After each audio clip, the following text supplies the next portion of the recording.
Bonjour, donc nous allons continuer notre travail sur le livre Maths et Initiation. C'est un wikibook.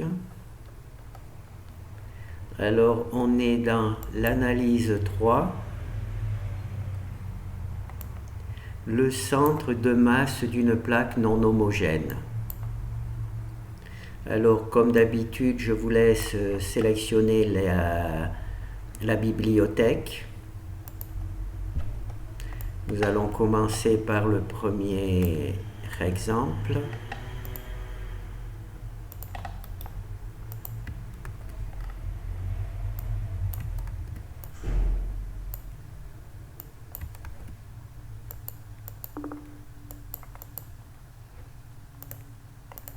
Alors maintenant, on va récupérer le fichier C, le fichier principal.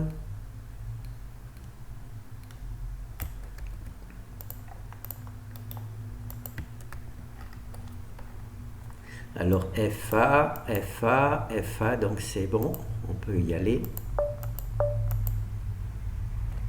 Alors là, ça présente le travail. Alors, on va repartir de ce que nous avons vu dans la vidéo précédente. Il y a une intégrale double qui permet de calculer une surface si ici f de x, y est égal à 1. Si f de x, y est une fonction qui est égale à 1, on va calculer la surface de cet objet présenté par cette intégrale. Alors cette intégrale est représentée par une fonction qui se trouve au-dessus, qui est v de x. La fonction qui se trouve en dessous, c'est u de x. Et l'objet est défini entre a et b. D'accord ? On va voir une image tout à l'heure. Et si là, à la place d'avoir un f de x, y, la fonction f de x, y est une fonction qui n'est pas égale à 1, c'est-à-dire que c'est une autre fonction, alors là, on peut dire que c'est une fonction de densité, et donc au lieu d'avoir la surface définie par cette intégrale, on a sa masse. D'accord ? C'est fait pour les plaques non homogènes. Une plaque non homogène. On peut dire qu'une plaque, c'est une surface qui est très grande par rapport à son épaisseur. Par exemple, une plaque qui ferait 1 mètre carré et 2 cm d'épaisseur serait quelque chose qui correspondrait. Alors, une fois qu'on a la masse, on peut calculer le moment mx. Alors, on reprend notre intégrale ici pour avoir le moment mx. On le multiplie par y. Ensuite, on peut avoir calculé le moment my. Alors, le moment my, on part de l'intégrale que l'on a calculé, la masse, et on introduit x. Pour my, on introduit x, et pour mx, on introduit y. D'accord ? Et une fois qu'on a la masse, qu'on a mx, le moment mx, le moment my, on peut calculer le centre de masse. D'accord ? Alors, pour avoir le x du centre de masse, on fait my sur m. Et pour voir le y du centre de masse, on fait mx par m. Alors là, on va travailler sur une fonction particulière, une surface particulière. Elle est définie en haut par racine de x, en dessous par 0, donc l'axe des x. Il y aura donc la fonction racine de x qui sera définie entre 0 et 9, et l'axe des x. Et la fonction de densité, ça sera x plus y. Là, ça nous donne la masse. Ensuite, on fait ici la même chose. Donc, il y a ici la fonction de densité. Ici, il y a l'objet sur lequel on travaille, l'axe des x jusqu'à la racine de x, entre 0 et 9. Donc là, on va calculer mx, le moment mx. Là, on va calculer le moment my, c'est-à-dire on introduit x, et ensuite on calcule le centre de masse grâce à ces trois intégrales. Alors là, on nous demande de sélectionner GNUplot, donc on va prendre GNUplot.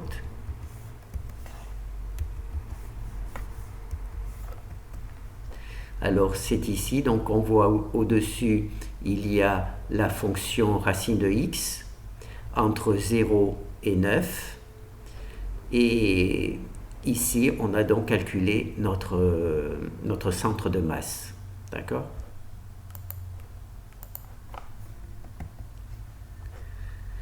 Alors, on va quitter celui-là. On va faire tout simplement le deuxième exemple.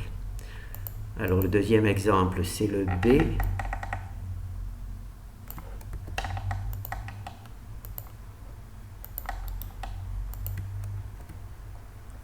Alors, FB.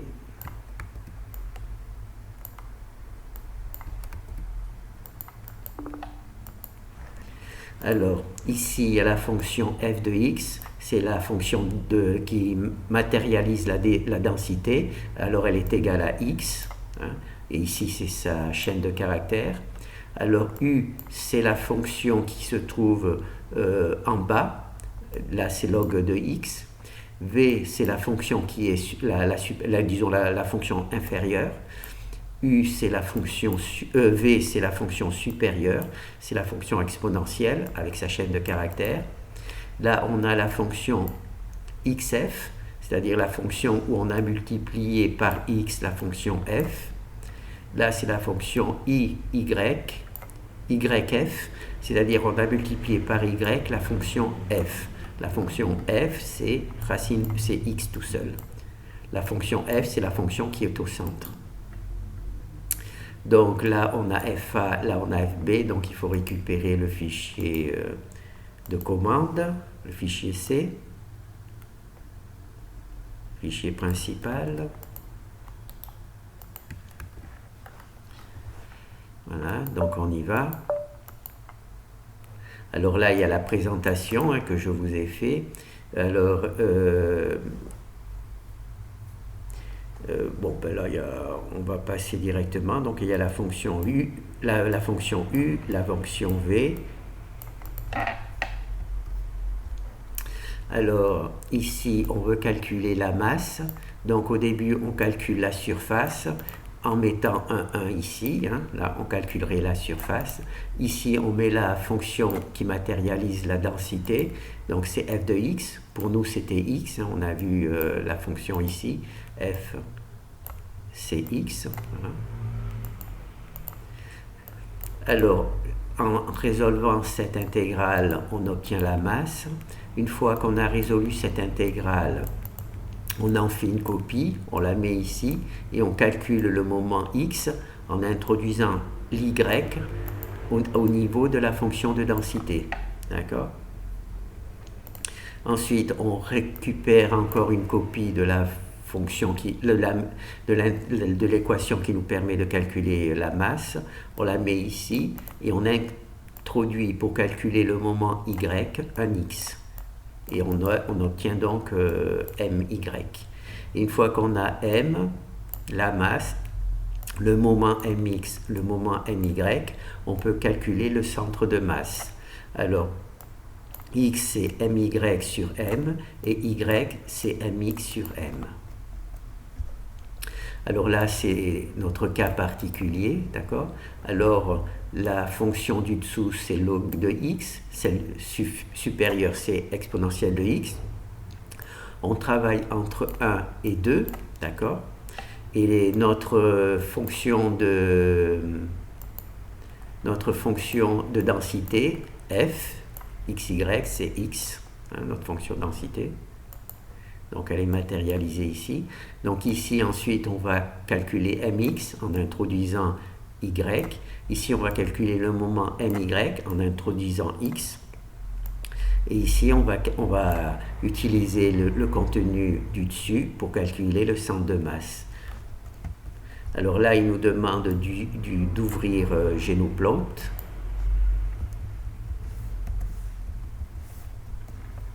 Voilà.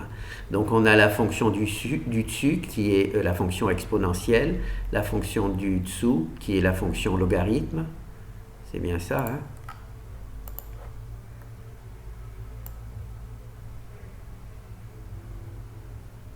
Donc elle est là. Voilà. Logarithme, exponentielle, voilà. Logarithme en bas, exponentielle en dessous, entre 1 et 2, entre 1 et 2. Et donc là, on a notre surface, notre plaque, et ensuite, ici, on calcule le centre de gravité. Donc là, c'est bon. Alors, quitte.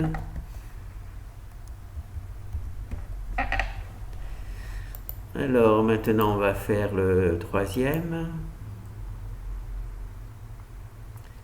Alors là, je vais récupérer le fichier principal, le C.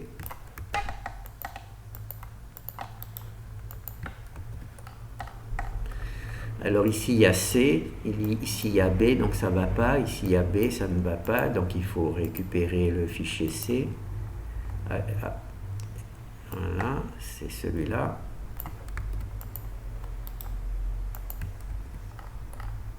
FC, FC, FC, donc c'est bon. Enregistrer sous.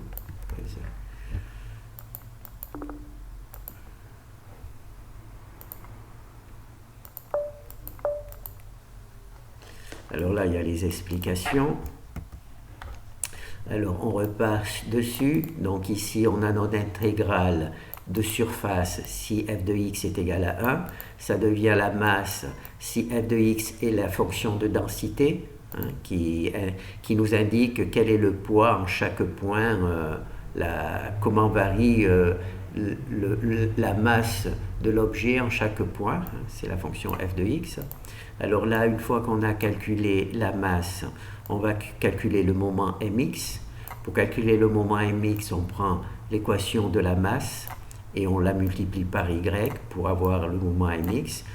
Pour avoir le moment my, on prend l'équation de la masse, on l'inscrit ici et on la multiplie par x pour my.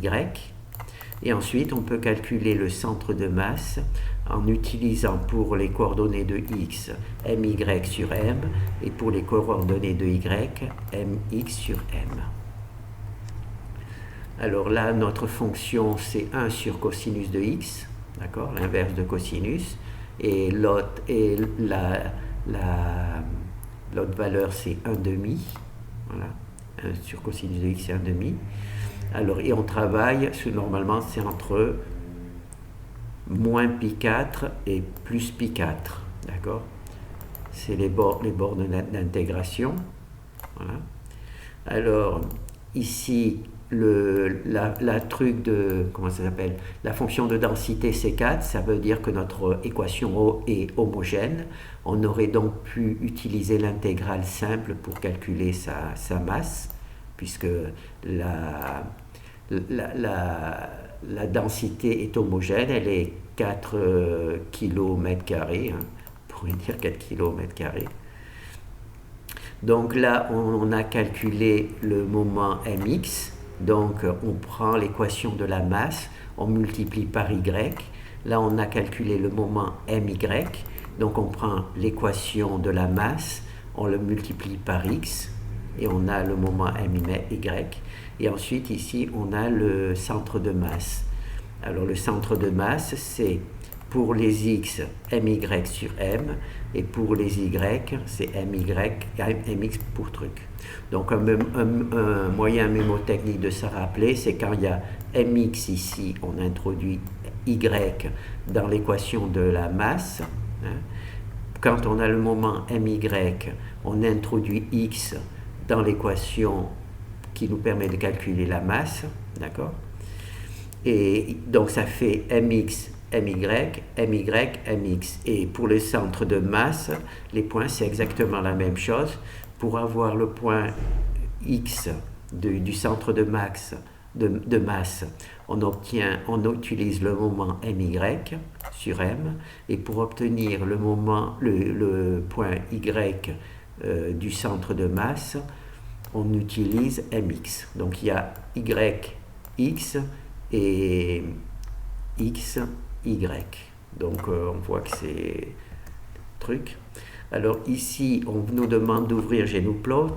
Donc on va ouvrir GNUplot pour voir le centre de masse. Voilà. Donc là, on a notre centre de masse, d'accord? Donc là, c'est la fonction qui est l'inverse de cosinus.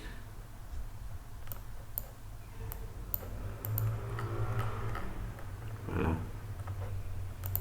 La fonction ici, c'est l'inverse de cosinus, c'est la fonction qui est au-dessus. La fonction en dessous, c'est 1/2, donc c'est 1/2, une fonction constante. Et on travaille entre moins pi et pi, non, pi 4 ou moins ou pi 4, ou pi 4, oui là, pi sur 4 et moins pi sur 4. Voilà, donc on a ici moins pi sur 4 et pi sur 4.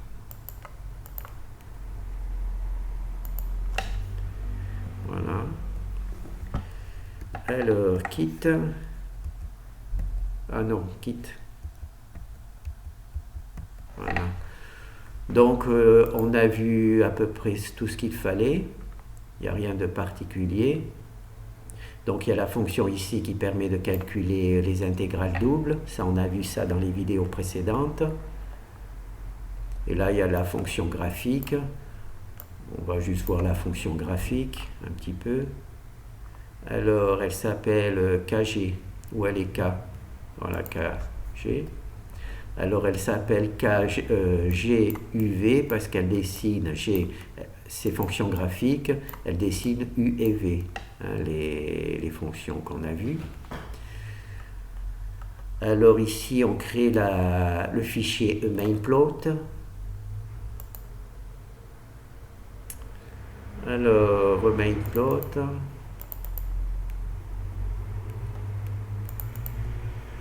Voilà, c'est ce fichier-là. Alors ce fichier-là, il met l'axe des X, il met une petite grille. Là, on contrôle la fenêtre genoplot. AB, ça dessine les coins, enfin les droites sur la droite et sur la gauche. Là, ça dessine le fichier V, le Vx, enfin la fonction Vx. Là, ça dessine la fonction UX. Hein. Non, la fonction V, oui, la fonction V, la fonction U. Et là, ça dessine le point, simplement. Voilà. Bon, ben là, j'en ai fait des photos. Donc là, il y a les photos. Hein. Et ça fabrique ce truc-là. Il n'y a rien de particulier. Hein. Alors là, pour dessiner les courbes AB, bon, ben là, il faut faire un petit parcours. Hein. Voilà. C'est ici qu'on dessine les courbes. Donc, on part de I. Hein. On part I qui est de A, de A AX à BX. Donc, on parcourt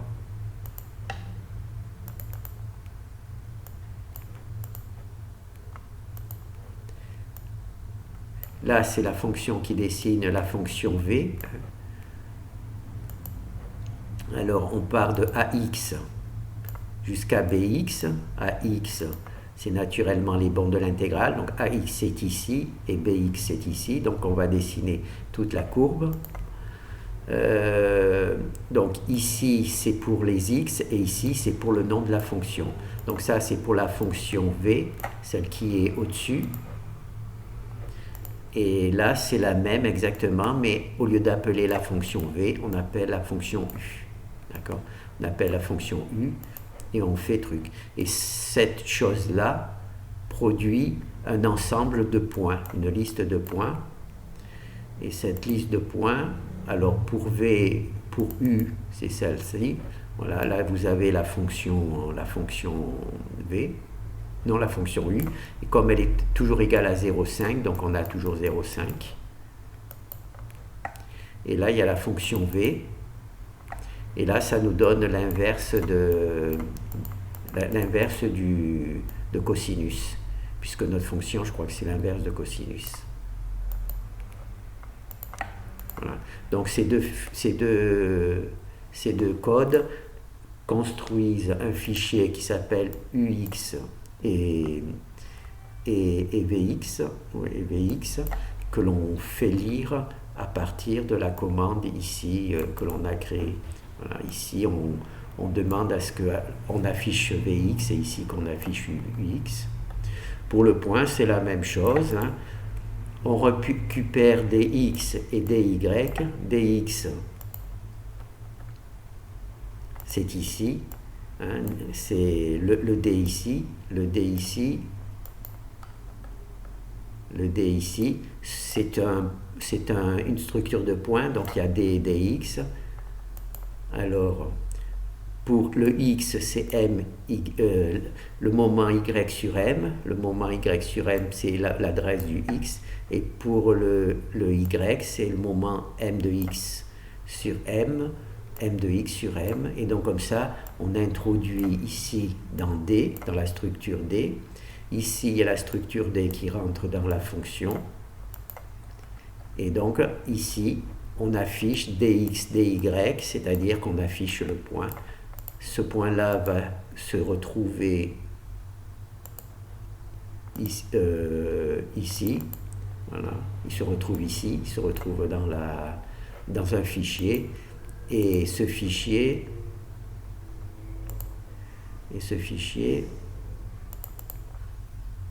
est appelé ici. Ici, on appelle fichier point. Ici, on appelle le fichier UX pour afficher la fonction UX. Ici, on appelle le fichier VX pour afficher la fonction V.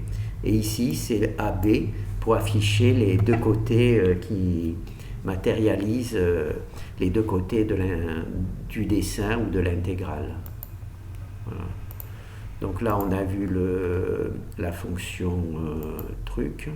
Puis les autres, ce sont des fonctions de Simpson. Là, on les a vues dans les vidéos précédentes. Donc il n'y a rien de particulier, juste la partie graphique.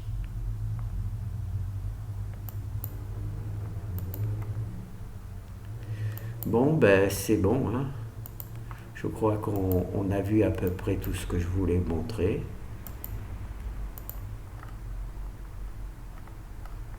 Voilà. Donc là, on a vu le centre de masse d'une plaque non homogène. Alors je vous ai fait une petite adresse ici où la partie théorique qui correspond à ce travail se trouve ici. Donc voilà, là si vous voulez lire, comprendre ce que vous avez fait, ici je pense que c'est assez bien expliqué. Vous n'aurez qu'à... Bon, il y a beaucoup plus de choses que, disons que la première partie va correspondre à ce travail, la deuxième partie de cette feuille va correspondre au moment d'inertie polaire